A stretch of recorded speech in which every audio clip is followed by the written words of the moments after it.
Good evening, class. Welcome to introduction to our topic today is introduction to probability and statistics. But before we start, I'd like the members who are present to identify themselves. So I'd like to take the register. So everyone who is present, you can just mention your name and say you are present. I am Lorna, I'm present. I'm Mercy, present. I'm Sophie, I'm present. I'm Dennis, I'm present. So thank you so much. So our topic today is Introduction to Probability and Statistics, presented by Joan Cherop. So our objectives are that by the end of this session, the learner should be able to define the following terms. 1, experiment, probability, trial plus event, exhaustive events, mutually exclusive events, equally likely events, discrete and continuous random variables, and also the density and probability functions. 2, the learner should be able to solve discrete probability density functions. Definition of terms. The first term that we're going to define is an experiment. What is an experiment? An experiment is a situation involving a chance or probability. A chance or probability, whereas an outcome is the result of a single trial of an experiment. Then we have trial plus event. So consider which through repeated under essentially identical conditions does not give unique results in any of the possible outcome. The experiment is known as a trial and the outcomes are known as the events. So here we have two items, trial and event. So the experiment that is being performed is a trial, while the outcome of that experiment is an event. Example, throwing a die is a trial, while the result of the throw is an event. So when we throw a die, that is a trial. That is the experiment that we are performing. And when we get the results from the throw, that is an event. And then we go to the exhaustive events. The total number of possible outcomes in any trial, e.g., in throwing a die, there are 6 exhaustive events of the 6 faces that can appear. So we all know that a die has 6 faces. So the total number of possible outcomes whenever we throw a die, or we do a trial, or we carry out a trial. So throwing the die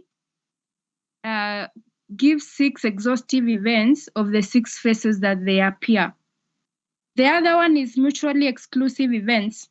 Events that are not 2 of them that can happen simultaneously, e.g., tossing a coin.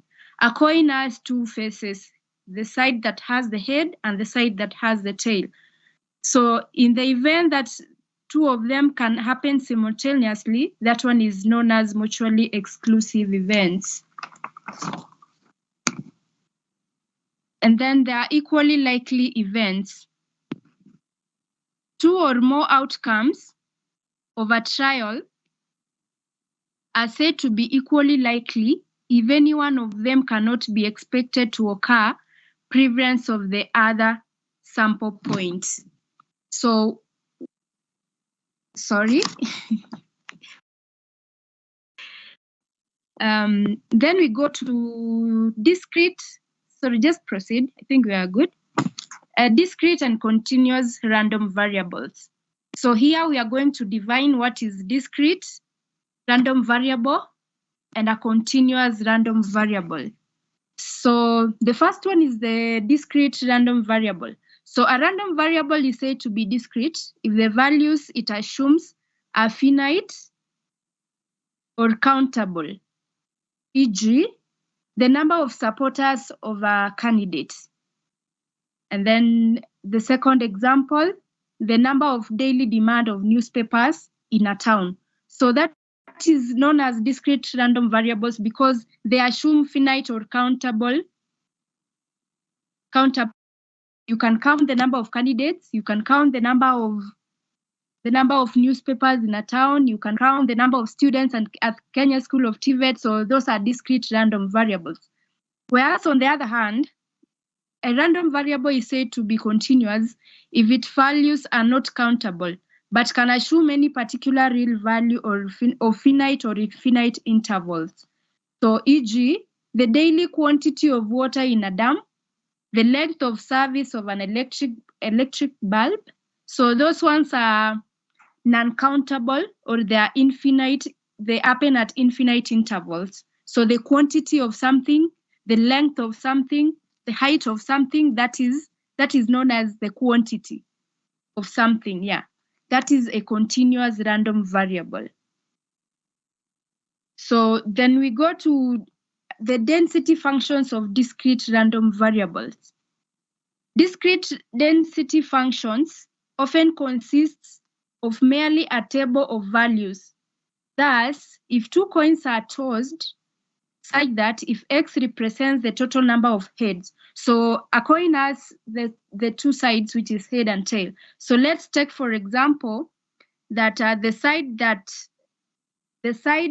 that represents the head, we assigned it as X. So if X represents the total number of heads that will be obtained, it's defined that f of X by means of the following set of values, e.g., f of 0, f into bracket 0 is equals to a quarter. When f is 1, so for the values of X is equals to 0, 1, 2, 3, 4, and say up to 5. So we'd say f of 0 is equals to a quarter, f of 1 is equals to a half, and f of 2 is equals to a quarter. So that is when we in bracket, we group them in brackets, we say X is equals to 0, 1, or 2, or 0 otherwise.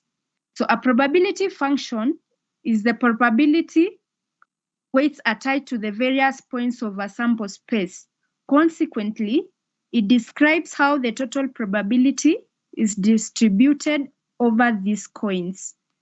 So this shows us the discrete density functions of the variables that we are examining here, of the throw of a coin, that is the head and the tail. And then we go to discrete probability density functions, which is otherwise known as the PDF. So we are going to define this. What is a discrete probability density function? So let X be a discrete random variable with a space R. A function f of X is said to be discrete probability density function of X if, and then it gives three conditions. There are three conditions that should be met for a function f of X to be said to be discrete probability density function. It meets these three conditions. 1, f of X is greater than or equals to 0 for any value of X. So for any value of X, if X is say 0 or 1 or 2, then it should be greater than or equals to 0. That is the first condition. The second condition is the summation of X values of f of X should give you 1. So when you find the values of f of X, say X is equals to 0 or 1 or 2, and then you sum all these values, it should give you 1. That is the condition number 2. Condition number 3, probability of X for all values of A is equals to summation of X for all values of A into f of X of values of A contained in R. So those are the three conditions that should be met for a PDF is sometimes called a PMF. What is a PMF? A PMF is the probability mass function. So a discrete probability density function is also called a probability mass function. So then we go to, here is an example so as to show you how to calculate the discrete random variables of a given function. Example 1, find constant C if f of x is the PDF. So find the constant C if f of x is a PDF. Then we are given the first example, f of x is equals to x over c. And then the values of x, we are given that they are 1, 2, 3, and 4. So, and then there is the solution. Before we go to the second example, we have the solution. So f of x is equals to x over c, sorry. So x is equals to 1, 2, 3, 4. So if considering the conditions that we had above, that we say that f of x the summation of f of x value should give you 1. So where there is x, you replace with 1, 2, 3, or 4. So such that our function will be f of x is equals to 1 over c plus 2 over c plus 3 over c plus 4 over c, which will give you 1.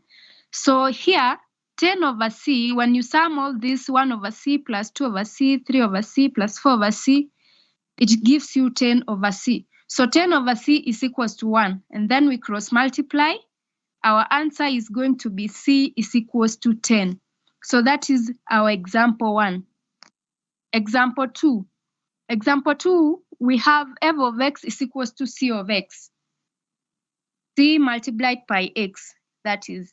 So our x values has given us 1, 2, 3, up to 10.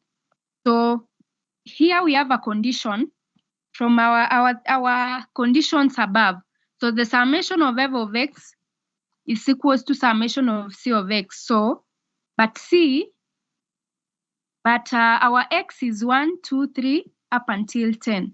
So you replace where there is a value of x, you replace with 1, with 2, with 3, like that until 10. So when you will add these values, they'll plus 3c, plus 4c, plus 5c, plus 6c, up until 10c.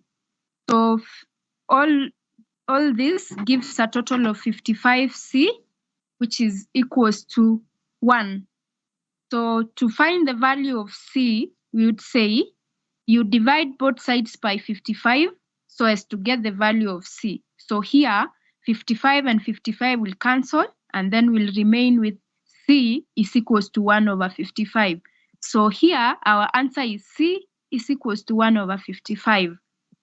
So up until here, I believe that we have understood from these examples. They are of much assistance. They could help us understand more on how to find the discrete density functions, probability density functions of a given. So I'm going to leave with you an assignment. I'm going to give you an assignment, and my assignment consists of 2 questions. The first question is, find constant c if f of x is a PDF. So the first question is, f of x is equals to c into a quarter raised to x, given the values of x to be 1, 2, 3. Our second assignment is f of x is equals to c into x plus 1 raised to squared, or raised to 2 in layman's language, where x is equals to 1, 2, and 3. So I expect this assignment should be completed by our next lesson. I'll be collecting it during the beginning of the next lesson. Yeah, during the beginning of the next lesson. So everyone should attempt the quizzes individually, and then we'll discuss them once everyone is done. So in our next lesson, we are going to cover the cumulative density function. So after probability density functions, we go to cumulative density functions. Thank you so much, students, for being attentive. And I hope you've enjoyed this lesson. So I'd like to ask, does anyone have a question? Any questions before we end this lesson? Anything you would want me to clarify? So since there is no question, our next class. Thank you and see you. Thank you.